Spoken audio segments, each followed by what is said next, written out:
Assalamualaikum warahmatullahi wabarakatuh.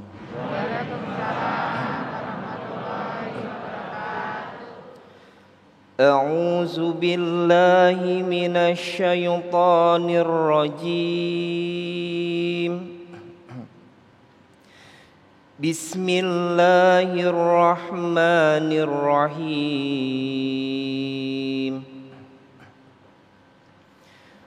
وَمَثَلُ الَّذِينَ يُنْفِقُونَ أَمْوَالَهُمُ ابْتِغَاءَ مَرْضَاتِ اللَّهِ وَتَثْبِيتًا مِّنْ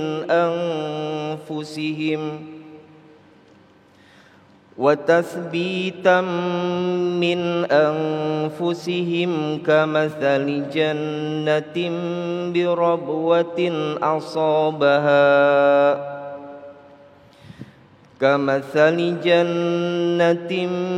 بربوة أصابها وابل فآتت أكلها ضعفين فإن لم يصبها وابل فطل والله بما تعملون بصير. Shadaqallahul azim. Assalamualaikum warahmatullahi wabarakatuh. Assalamualaikum warahmatullahi wabarakatuh. Alhamdulillahirabbil alamin.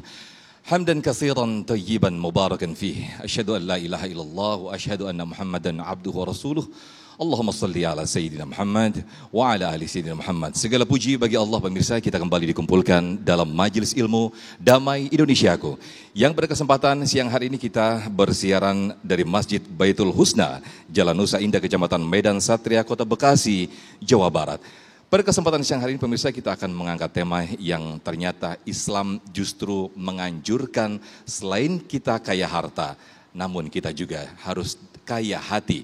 Itulah tema yang akan kita angkat pada kesempatan siang hari ini, pemirsa. Mengapa kita harus kaya harta dan juga kaya hati? Alhamdulillah, pemirsa, guru-guru kita telah hadir di tengah kita. Ada Ustadz Ade Purnama dan juga Ustadz Jum Mahrudin. Di segmen satu ini, Ustadz Jum Mahrudin akan berbicara tentang hakikat kekayaan dalam Islam.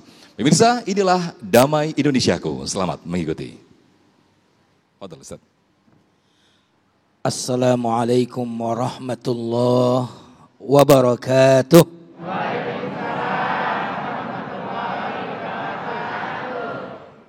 Alhamdulillahi ala ihsanih wa syukru lahu ala taufiqihi wa amtinanih. Allahumma salli wa sallim wa barik ala nabiyyina Muhammadin sallallahu alaihi wasallam wa ala alihi wa ashabihi wa man sara ala nahjihi bi ihsanin ila yaumiddin, amma ba'd. Yang sama-sama kita muliakan guru kita semuanya, Kiai Haji Ade Purnama. Semoga beliau senantiasa di dalam kesehatan. Amin ya rabbal alamin. Dan juga Ustadz kita, host kita yang luar biasa, Ustadz Sofyan. Terima kasih. Ketua DKM Masjid Jami' Baitul Husna, Bapak Mudakir, Ketua RW, para tokoh, Bapak-bapak, ibu-ibu yang hadir di majelis ini semua, semoga semuanya diberikan kekayaan hati dan harta. Amin ya rabbal alamin. Saya mau tanya ini, siapa yang pengen jadi orang kaya harta, angkat tangan. Semuanya ya. Ingat, di sini ada malaikat yang mencatat, yang gak angkat tangan dicatat.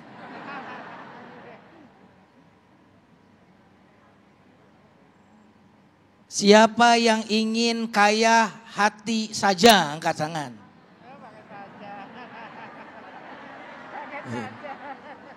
Berarti semuanya ingin kaya harta, hati enggak? Ingin kaya hati dan ingin kaya harta. Kalau kekayaan itu hanya harta saja, kira-kira banyak enggak orang itu yang disebut kaya? Sedikit. Tetapi kalau kaya itu bukan cuma pada harta tetapi di hati, maka kira-kira peluang kita bisa masuk nggak dalam kategori orang kaya itu? Masuk? Nah, jamaah sekalian yang dimuliakan Allah, kekayaan harta tidak akan terasa kaya kalau hatinya tidak kaya. Betul apa betul nih? Nah, karena itu Nabi SAW bersabda dalam hadisnya, laisal ghina an kathratil arud walakinnal ghina ghinan nafs. Kekayaan yang hakiki itu bukanlah ketika engkau memiliki harta benda, uang yang banyak, barang yang mewah. Tapi kata Nabi, kekayaan yang sesungguhnya adalah kekayaan hati. Amin ya Rabbal. Jadi mau kaya harta atau mau kaya hati? Hah? Dua? Ini luar biasa nih. Kalau gitu kita tutup aja nih acara udah. Jamaah sekalian yang dimuliakan Allah Subhanahu wa taala.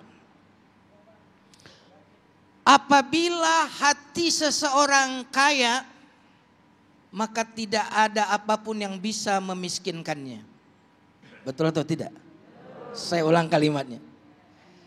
Apabila hati seseorang itu kaya, maka tidak akan pernah ada apapun dan siapapun yang akan membuat dia miskin.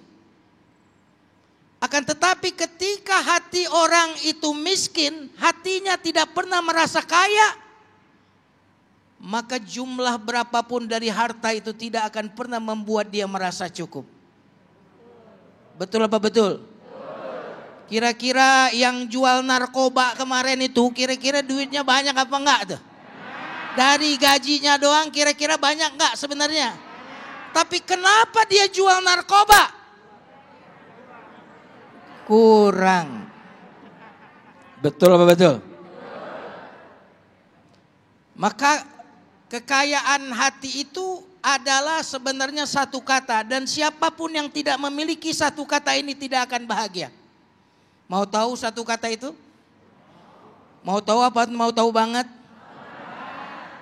Satu kata yang akan membuat orang itu kaya hati adalah cukup.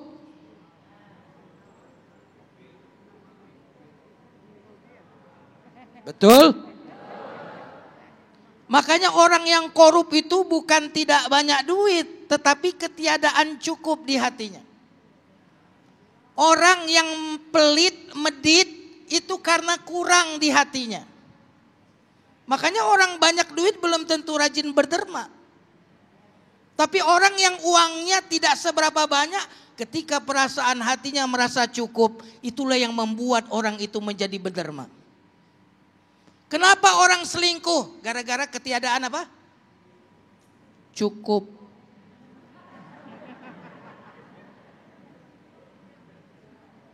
Dan cukup itu tidak ada kaitannya dengan jumlah. Saya ulang lagi. Orang yang tidak merasa cukup dengan yang dia miliki sekarang, dia tidak akan pernah merasa cukup dengan berapapun yang akan dia miliki di masa depan. Saya ulang lagi kalimatnya. Orang yang tidak merasa cukup dengan apa yang dia miliki sekarang, tidak akan pernah merasa cukup dengan berapapun yang dia miliki di masa depan. Karena yang sekarang tadinya masa depan, bukan? Oh, kalau saya tinggal di komplek mana ini? Harapan Indah, waduh enak, bahagia. Betul kan? Dulu masa depan nih, kalau saya sudah punya mobil merek anu, saya rasanya akan bahagia. Dulu semua yang ada di tangan kita dulunya masa depan. Maka jika kita tidak bahagia dengan yang dimiliki sekarang, maka kita tidak akan pernah bahagia dengan apapun yang kita miliki di masa depan. Jadi satu kata bagi kaya hati apa? Nanti pulang dari sini ingat satu kata apa? Rasa cukup inilah dalam bahasa agama disebut dengan qanaah. Apa? Betapa banyak yang fakir menjadi kaya karena qanaah. Dan betapa banyak si kaya sebenarnya miskin karena kerakusannya. Semoga Allah karuniakan kepada kita kekayaan hati. Amin ya Rabbal. Amin amin ya rabbal alamin. Masya Allah, tausiah muqaddimah dari Ustadz Jumharudin. Ada satu caption yang sangat menarik sekali ketika kita ketika kita memiliki hati yang kaya, maka tidak ada sedikit pun yang menjadikan itu miskin. Lantas pertanyaannya, ketika kita memiliki harta yang kaya, yang itu memberikan kebermanfaatan yang sangat luar biasa, bukankah itu bagian daripada kekayaan jiwa? Insya Allah itulah yang akan disampaikan oleh Ustadz Adi Purnama di segmen kedua nanti. Tetaplah di Damai Indonesiaku. Usai jeda kami akan kembali.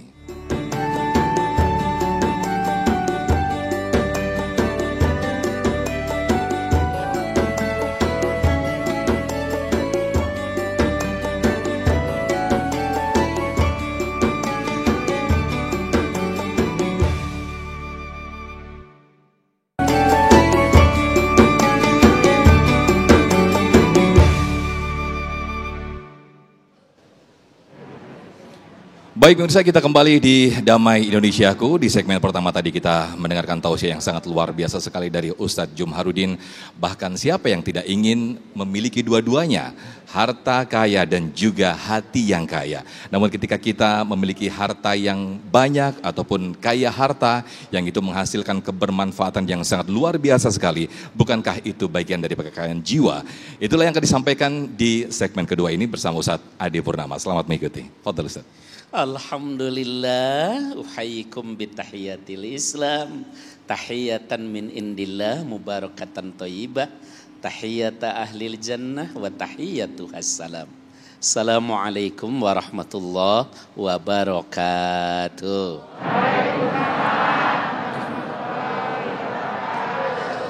Alhamdulillah, asyhadu an la ilaha illallah wa asyhadu anna Muhammadan abduhu wa rasuluh, amma ba'du. Suatu ketika di masa Rasulullah Sallallahu Alaihi Wasallam, Rasulullah Sallallahu Alaihi Wasallam bertanya kepada para sahabat, siapa di antara antum yang malam ini bisa menerima seorang tamu? Para sahabat berebut angkat tangan, dan tentu saja yang terpilih adalah yang duluan. Maka kemudian dia pulang membawa sang tamu itu ke rumahnya. Sesampainya di rumah dia bertanya kepada istrinya, tentu dengan berbisik, punya apa kita malam ini? Kata istrinya, kita hanya punya makanan untuk abang dan anak-anak. Apa kata suaminya? Kita jamu tamu kita malam ini dan matikan lampunya supaya kita bisa pura-pura makan dan si tamu bisa menikmatinya dengan maksimal. Kisah lain terjadi pada waktu menggali parit ya, ketika Madinah mendapatkan serangan dalam perang Khandaq.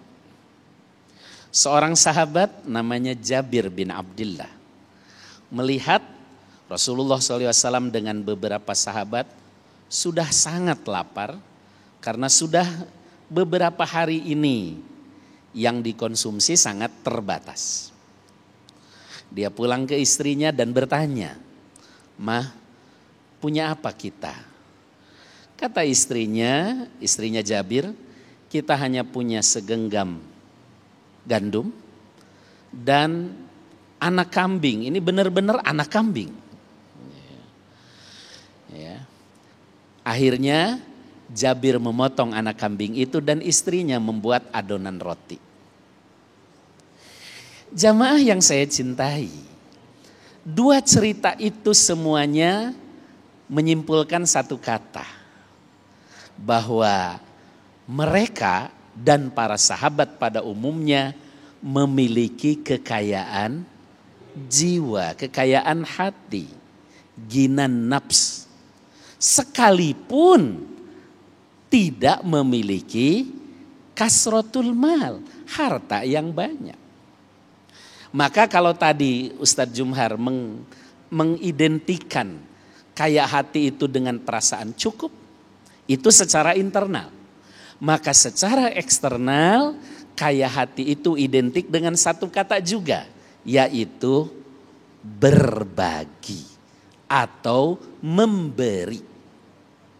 Jadi orang yang kaya sejatinya adalah orang yang bisa memberi, bisa berbagi. Sekalipun yang dimilikinya sangat terbatas.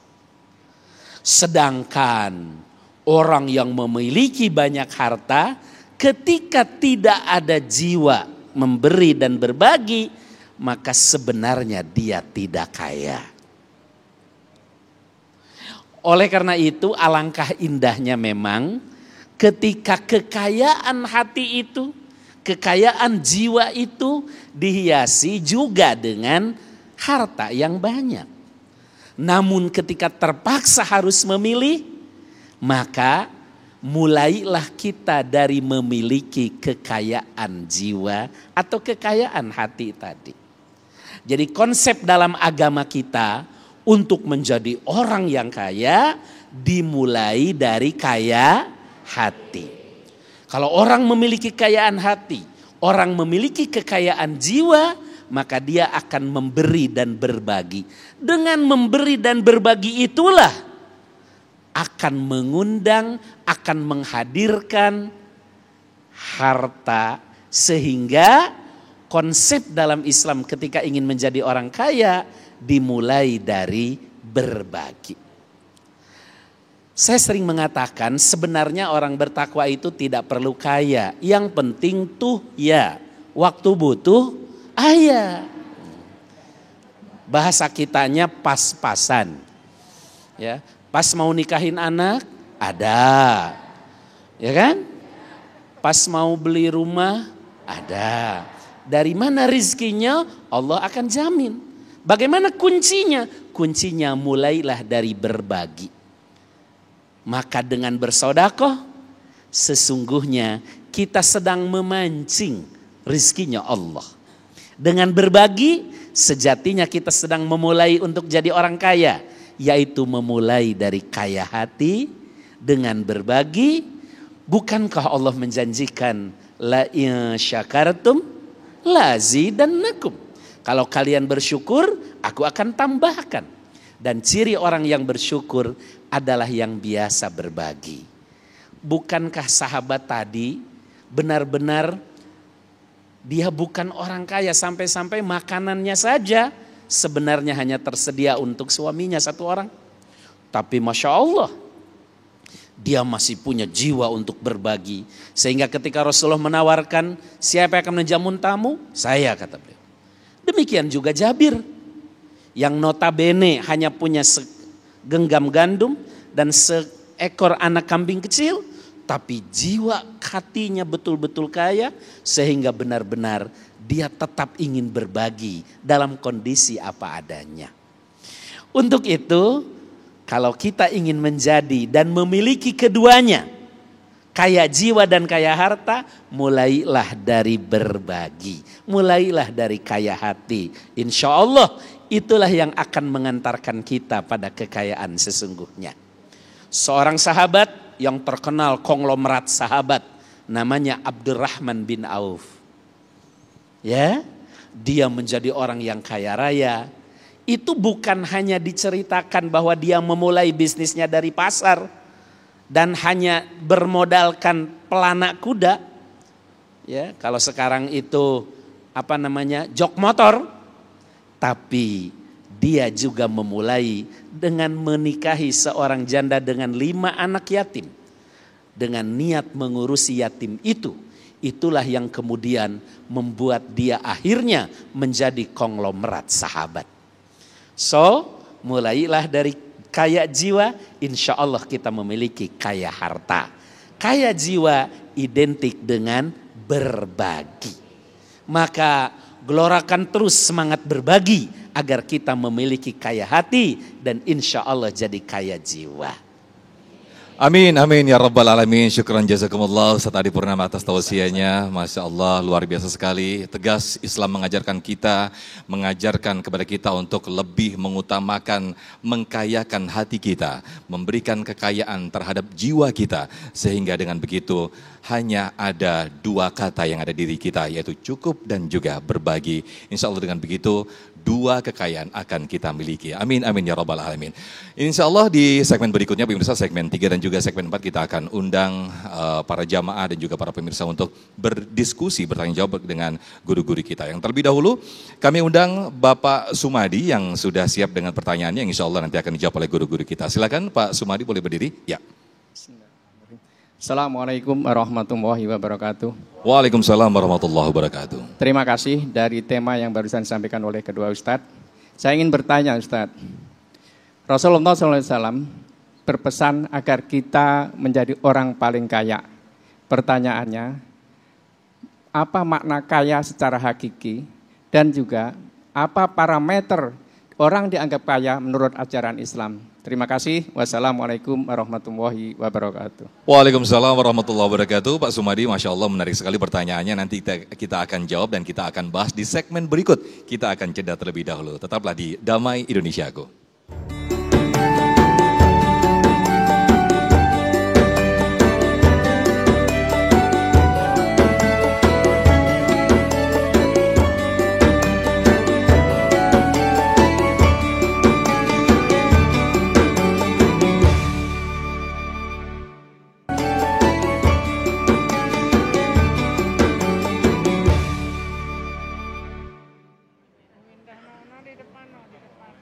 Baik pemirsa, kita kembali di Damai Indonesiaku. Seperti tadi yang ditanyakan Pak Sumadi, bagaimana atas perintah Rasulullah SAW yang memerintahkan kita umatnya untuk kaya dan apa hakikat daripada kaya itu sendiri menurut Islam. Ustadz Jumharudin kami berikan waktu untuk menjawab. Silakan Ustadz. Terima kasih banyak. Pak siapa tadi? Pak Sumadi. Pak Sumadi, pertanyaannya sangat luar biasa. Apa ukuran kekayaan? Karena kita dianjurkan untuk menjadi orang kaya.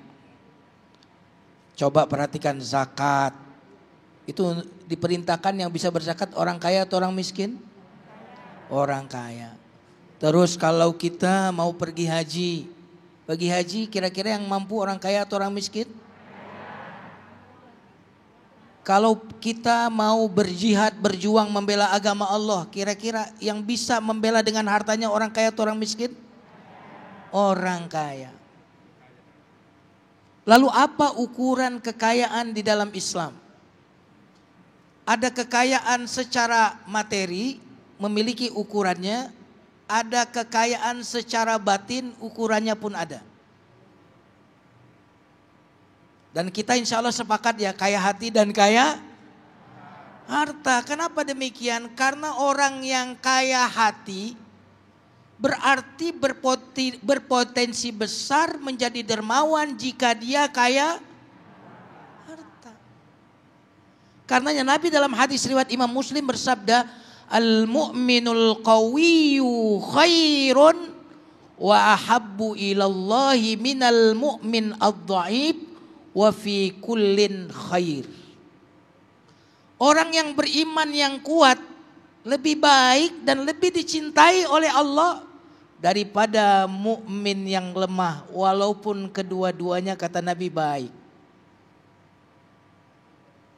Nah, jamaah sekalian yang dimuliakan Allah Subhanahu wa taala. Ukuran kekayaan materi adalah ketika seseorang itu memiliki harta yang sudah sampai nisab. Sampai nisab tahu? Sampai batas berkewajiban untuk mengeluarkan zakat, ukurannya sekitar 85 gram emas. Sekitar itu kurang lebih. Ketika orang itu sudah memiliki kekayaan sebesar 85 gram emas, maka orang itu sudah disebut kaya secara materi. Berarti dia bukan lagi mustahik tetapi menjadi muzakki. Tapi ada ukuran kekayaan yang insya Allah hari ini semuanya kita akan menjadi kaya. Saya akan sampaikan hadisnya. Dan insya Allah bawa pulang ini jalannya nanti jadi beda. Ini ukurannya. Man asbaha minkum aminan fi sirbihi mu'afa fi jasadihi indahu qutu yaumihi faka'annama hizat lahu dunya bihadzafiriha.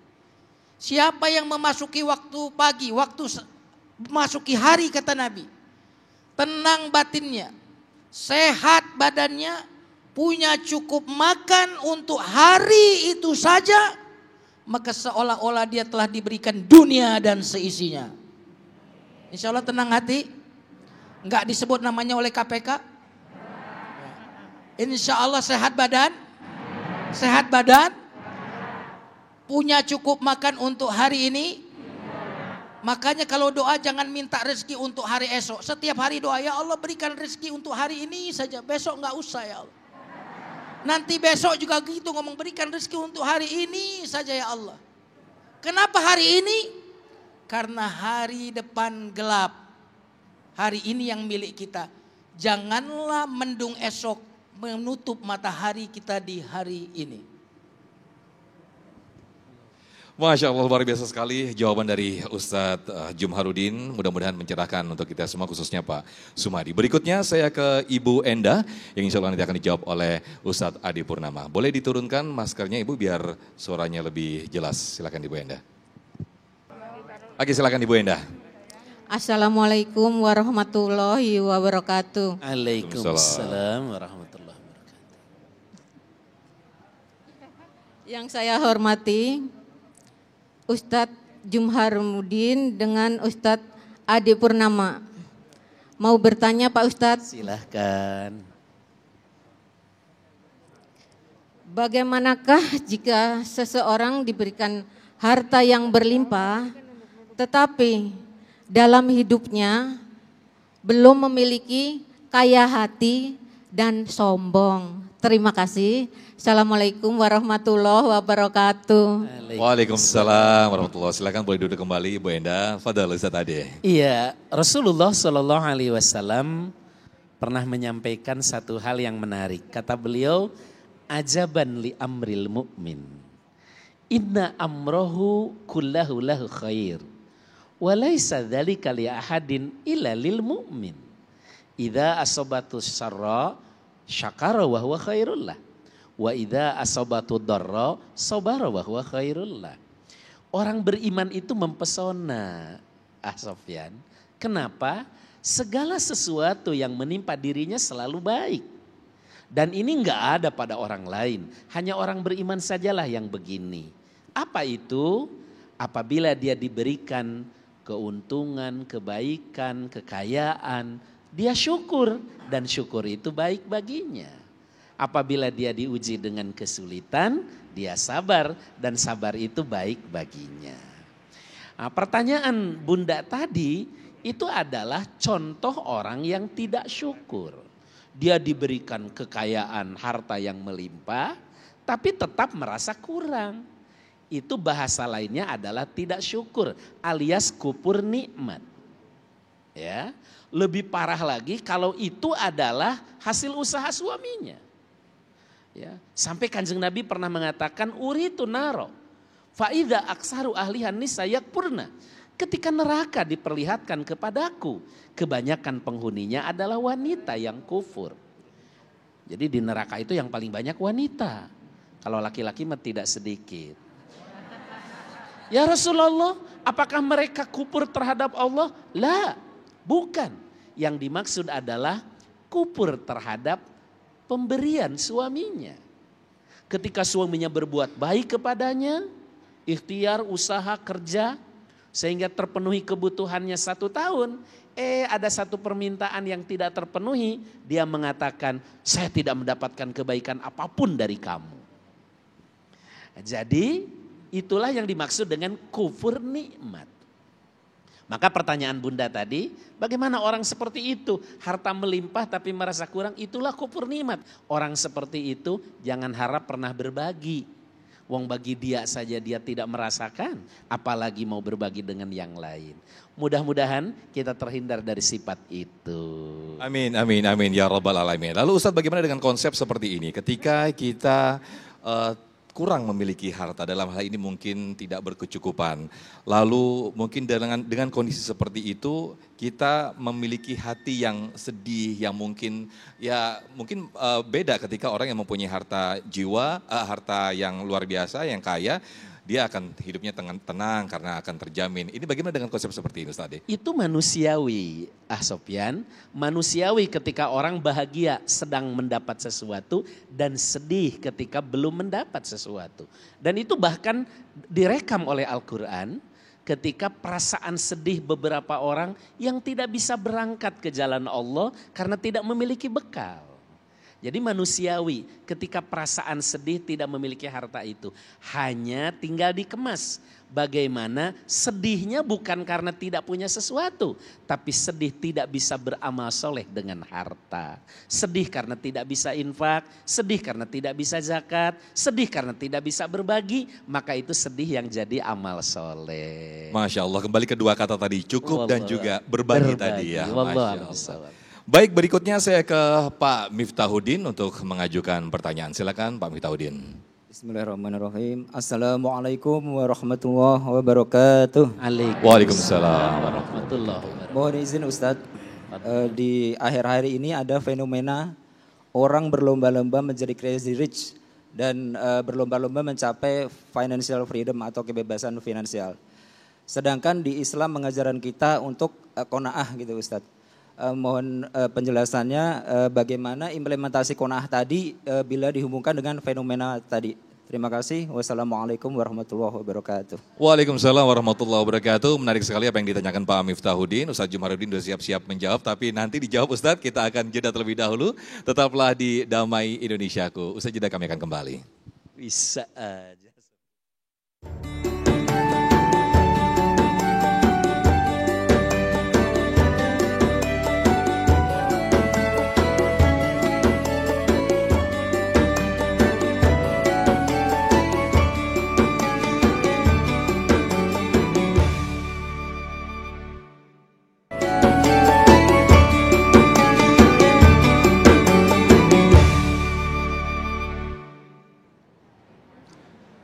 Baik, kembali di Damai Indonesia, aku sedikit mereview apa yang ditanyakan Pak Miftahuddin yang langsung nanti akan dijawab oleh Ustadz Jumharuddin. Bagaimana fenomena crazy rich dengan orang banyak memamerkan harta dan juga kekayaan ya Ustadz. Fadal. Ya, pertanyaan yang sangat luar biasa. Bagaimana fenomena crazy rich itu? Yang sering menampilkan selfie, foto-foto dengan barang mewah. Itu menunjukkan bahwa mereka sebenarnya crazy poor, bukan crazy rich. Kenapa demikian? Karena hakikat kekayaan itu adalah merasakan cukup.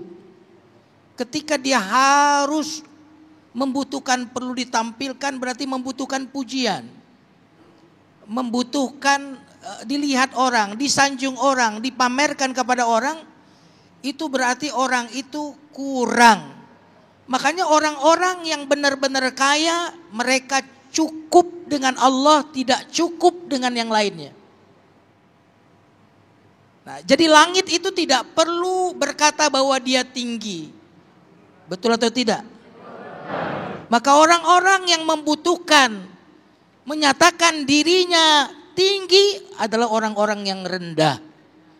Makanya orang-orang yang kaya beneran gak perlu pakai emas. Betul atau tidak? Lihat siapa itu Bill Gates itu, kira-kira kalau dia pakai sendal jepit orang tetap kenal kaya nggak dia? Nah itu berarti orang kaya baru, pendatang baru. Maka orang yang kaya sesungguhnya adalah orang yang merasakan kecukupan, bahkan dia cukup dengan pujian Allah dan tidak perlu pujian dari manusia. Masya Allah, luar biasa. Cukup dan juga pas-pasan tadi Ustadz ya. Baik, berikutnya saya ke Ibu Sri yang nanti akan dijawab oleh Ustadz Ade Purnama. Silakan Ibu Sri. Ya, maskernya boleh diturunkan? Boleh, silakan. Assalamualaikum warahmatullahi wabarakatuh. Waalaikumsalam warahmatullahi wabarakatuh. Mohon izin Pak Ustadz. Fadal. Yang saya hormati Bapak Ustadz Jumharuddin dan Pak Ustadz Ade Purnomo. Saya mau bertanya Pak Ustadz, ya. Mana yang lebih dominan pengertian kaya harta tetapi tidak kaya hati, atau kaya hati Pak Ustadz tapi tidak kaya harta? Terima kasih Pak Ustadz. Assalamualaikum warahmatullahi wabarakatuh. Waalaikumsalam, silakan Ustadz. Yang ideal ada dua-duanya ya, memiliki kaya jiwa tapi juga kaya harta. Namun ketika harus memilih salah satu, maka tentu ya kaya jiwa lebih dominan. Tetapi kita bisa memiliki dua-duanya, yaitu tadi kuncinya mulailah dari kaya hati. Karena dengan kaya hati orang akan berbagi. Dengan berbagi itulah maka insya Allah harta akan datang. Dalam duduk antara dua sujud itu ada doa yang bunyinya wajburni. Wajburni itu bukan kayakan aku, tapi cukupkan aku. Maka dengan cukup itu dia akan berbagi, maka akan hadirlah harta sebagai konsekuensi dari berbagi itu. Wallahu a'lam bishawab. Baik, Masya Allah, luar biasa. Terima kasih Ustadz Hadi Purnama. Berikutnya saya ke Bapak Haji Usep yang akan dijawab oleh Ustadz Jumharudin. Silakan, boleh berdiri Pak Haji Usep? Oke. Assalamualaikum. Oke, langsung. Assalamualaikum warahmatullahi wabarakatuh. Pak Kiai, saya mau bertanya, tadi yang disampaikan kita harus kaya harta dan kaya hati. Pertanyaannya, mengapa Allah Subhanahu wa Ta'ala menjadikan sebagian hambanya menjadi kaya dan sebagian menjadi miskin? Demikian, Assalamualaikum warahmatullahi wabarakatuh. Waalaikumsalam. Fadal Ustaz. Subhanallah. Mengapa Allah menjadikan sebagian hambanya kaya, yang sebagian hambanya lagi miskin? Yang pertama adalah agar orang kaya ada tempat untuk berbagi. Jika tidak ada orang miskin, lalu kepada siapakah orang kaya berbagi? Yang kedua, Allah menciptakan sesuatu yang sebaliknya, karena nilai dari sesuatu akan tampak dengan adanya yang sebaliknya. Kenapa ada yang sehat, ada yang sakit? Orang tidak akan tahu nilai sehat jika tidak ada orang sakit. Allah Subhanahu wa Ta'ala Maha mampu memberikan kekayaan langsung kepada si miskin tanpa melalui orang kaya. Betul? Tapi jika Allah langsung memberi kepada si miskin, lalu dari manakah si kaya itu mendapatkan pahala? Terkadang orang itu selamat agamanya jika dia kaya. Tetapi sebagian orang ada yang justru hancur agamanya jika dia kaya. Sebagian orang itu menjadi taat, menjadi bangun di malam hari karena kemiskinannya. Maka sesungguhnya kekayaan yang tidak membawa kepada kebaikan, sesungguhnya itulah sebenar-benarnya kemiskinan. Tetapi kemiskinan yang memperdekat jarak kita dengan Allah, itulah sebenar-benarnya kekayaan. Baik, Masya Allah, luar biasa sekali. Masih ada sedikit waktu, Ustadz Hadi Purnama mungkin bisa ditekankan lagi closing statement mengenai tema besar kita, kaya harta dan juga kaya hati. Fadhal Ustadz. Iya, intinya Bapak Ibu yang saya hormati, memang idealnya kekayaan hati dilengkapi dengan kekayaan harta. Ketika harus memilih salah satu, dahulukanlah kekayaan jiwa. Dari kekayaan hati dan kekayaan jiwa itu insya Allah akan menghadirkan kaya. Maka kita berlindung dari sifat fakir dan kita memohon menjadi orang yang kaya. Idealnya dua-duanya paling tidak memulai dari kaya hati. Wallahu a'lam bishawab. Baik, Masya Allah, syukran jazilan, jazakumullah khairul jaza, Ustadz Hadi Purnama dan juga Ustadz Jumharudin telah memberikan tausiah kepada kita semuanya. Sekali lagi kita diingatkan untuk selalu mengingatkan dan juga untuk selalu mengamalkan apa yang dikatakan oleh Allah Subhanahu wa Ta'ala, yaitu la in syakartum la azidannakum wa la in kafartum inna adzabi lasyadid. Akhir kata saya Muhammad Sofyan dan juga kru yang bertugas pamit undur diri, yang insya Allah nanti akan diteruskan doa oleh Ustadz Jumharudin. Pamit undur diri. Wassalamualaikum warahmatullahi wabarakatuh. Jamaah sekalian, pemirsa TV One dimanapun kita berada, kita akhiri majelis ini dengan doa yang penuh keyakinan dan penuh harapan. Astaghfirullahaladzim. Allahumma salli ala Muhammadin wa ala ali Sayyidina Muhammad. Alhamdulillahi Rabbil Alamin. Hamdan yuwafi ni'amahu wa yukafi mazidah. Ya Rabbana lakal hamd kama yanbaghi li jalali wajhikal karim wa azim sultanik. Allahumma inna nas'aluka bi asma'ikal husna. Ya Mannan, Ya Hannan, Ya Ghani, Ya Ghani. Aghnina bi fadlika amman siwak. Ya Allah, kayakan kami denganmu ya Allah, sehingga kami tidak membutuhkan selainmu ya Allah. Aghnina bi halalika an haramik. Ya Allah, cukupkan kami, kayakan kami dengan yang halal ya Allah, sehingga kami mampu menjauhi dari yang haram ya Allah. Allahumma inna nas'aluka at-tuqa wal afafa wal ghina. Ya Allah, karuniakanlah kepada kami ketakwaan ya Allah, penjagaan diri ya Allah, dan karuniakanlah kepada kami rasa cukup. Imla qulubana imanan wa yaqinan wa sakinatan wa tuma'ninatan wa qana'atan wa nuran wa hikmatan. Ya Ghani aghnina ya basit ubsut lana fi ilmina wa fi rizkina wa fi jismina. Ya Ghani aghnina ya Fattah iftah alaina fatham mubina. Ya Fattah iftah alaina fatham mubina. Ya Fattah iftah alaina fatham mubina. Rabbana atina fid dunya hasanah wa fil akhirati hasanah wa qina adzaban nar. Subhana rabbika rabbil izzati amma yasifun. Wassalamun ala mursalin alhamdulillahi rabbil alamin. Wassalamualaikum warahmatullahi wabarakatuh.